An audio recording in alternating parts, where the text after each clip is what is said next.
नमस्कार, आप देख रहे हैं तेज खबर 24 और वक्त है खबरों का। आज से आशा उषा कार्यकर्ता एवं आंगनवाड़ी कार्यकर्ता प्रदेश स्तरीय हड़ताल पर चली गई हैं, जिसको लेकर शहर में रैली निकाली गई और कलेक्ट्रेट का घेराव कर ज्ञापन सौंपा गया। हड़ताली कर्मचारियों ने बताया कि उनकी 11 सूत्री मांगे हैं, जिसे सरकार को हर हाल में पूरा करना पड़ेगा।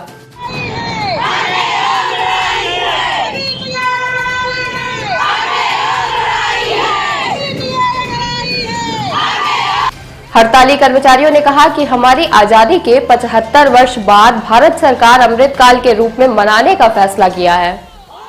हम देश की आंगनवाड़ी कार्यकर्ता और सहायिका अखिल भारतीय आंगनवाड़ी वर्कर्स एवं हेल्पर्स फेडरेशन के बैनर तले 14 नवंबर से बाल दिवस के अवसर पर हड़ताल पर चले गए हैं।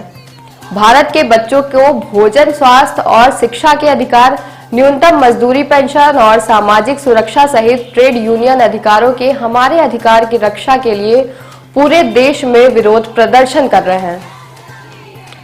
हम भारत सरकार की जन विरोधी नीतियों और श्रम विरोधी नीतियों जैसे बजट में कटौती के कारण मजदूरी और भत्ते का भुगतान न करके आधार लिंकिंग और पोषण ट्रैकर के नाम पर लाभार्थियों को रोकने और वर्कर्स को परेशान करने एवं स्कूल शिक्षा के नाम पर आंगनवाड़ी केंद्रों के मर्ज और बंद करना, कीमतों में वृद्धि के कारण खाना पकाने की लागत में वृद्धि, आंगनवाड़ी केंद्रों में रूढ़िवादी और धार्मिक प्रथाओं को मजबूर करना सहित विभिन्न मांगों को लेकर आज हमने हड़ताल शुरू कर दी है।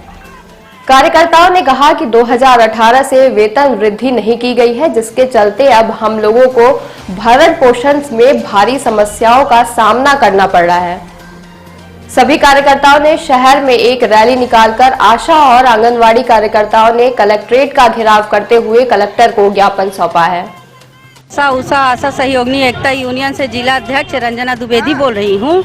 हम लोगों का इतना शोषण हो रहा है कि हम लोग की सरकार सुन नहीं रही है। काम सिर्फ शुरू से लेके अंत तक का सिर्फ आशाओं का रहता है और फिर बड़े अधिकारियों तक पहुंचाया जाता है, जबकि फील्ड में काम हर वक्त रात दिन बराबर आशाएं करती हैं।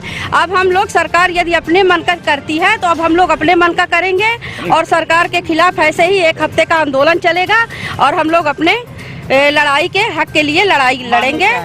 जी, हम लोग की मांगे है कि जो मानदेय न्यूनतम वेतन बढ़ाएं, हम लोगों के काम का जो सही दाम है वो हम लोग को पैसा मिलेगा, मानदेय मिलना चाहिए, सरकारी कर्मचारी का दर्जा है। हम लोग को कोई सुविधा भी अभी तक नहीं दी जाती है, किसी भी प्रकार के, ना आशाओं को कोई बीमा मिलता है, न डिलीवरी, किसी भी प्रकार का पैसा हम लोगों को नहीं मिलता है। सिर्फ जो काम करते हैं उसका दाम मिलता है, हम लोग को नहीं चाहिए। हम लोग को एक सुनिश्चित मानदेय चाहिए। पूरे प्रदेश स्तर में धरना प्रदर्शन चल रहा है। जी, हमारा आंगनवाड़ी का जो आंदोलन है आज पूरे देश में चल रहा है, हमारा राष्ट्रव्यापी आंदोलन है और ये आंदोलन हमारा आज सारे जिन मुद्दों को लेके है वो प्रधानमंत्री से संबंधित भी हैं कि सरकार हमें किसी तरह से कर्मचारी का दर्जा नहीं दे रही है, ना न्यूनतम वेतन दे रही है, ना तो जो श्रम सम्मेलन में निर्धारित हुआ था 45 में और 47 में कि न्यूनतम वेतन दिया जाए, पेंशन दी जाए, सामाजिक सुरक्षा दी जाए, ये दिया जाए, तो वो नहीं दे रही है। और राज्य सरकार से भी हमारी जो लड़ाई है वो है, उनके लिए भी हमारा ज्ञापन है। और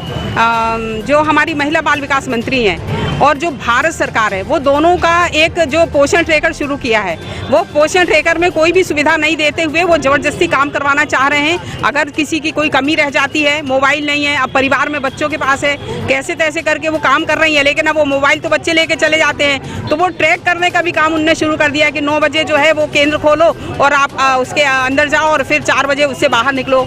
तो ये सारा जो कार्यक्रम है, ना तो उन्होंने मोबाइल दिया और ये सारा करवा रहे हैं। उसके साथ में बहुत सी उसमें असुविधाएं हैं, समस्याएं हैं। उन समस्याओं को जब तक दूर नहीं किया जाता तब तक किसी तरह से वो कार्यकर्ताओं को प्रताड़ित न करें, उनको पनिश न करें, उनका मानदेय काट रहे हैं, सेवा समाप्त कर रहे हैं, ये सारा जो इन्होंने बना रखा है, तो इसके खिलाफ हमारा ये आंदोलन है।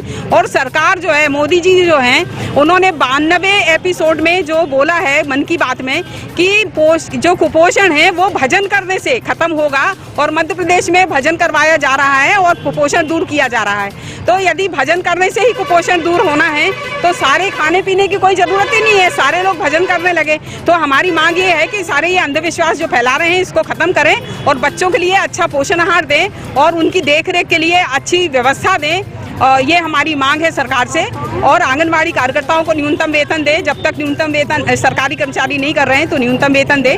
और जो रिटायरमेंट पे माने मध्य प्रदेश सरकार ने, मुख्यमंत्री ने घोषणा की थी 2018 में 8 अप्रैल को कि उनको रिटायरमेंट पे 1 लाख रुपए कार्यकर्ता को, 75,000 रुपए सहायिका को देंगे, वो आज तक नहीं लागू किया। सारे लोग खाली हाथ जो है अपने घर जा रहे हैं। आज उनकी कंडीशनें बहुत खराब हैं, जिनको कोई सहारा देने वाला नहीं है, वो भीख मांगने की स्थिति में। और अब इस उम्र में तो भीख भी नहीं मांगी जाती।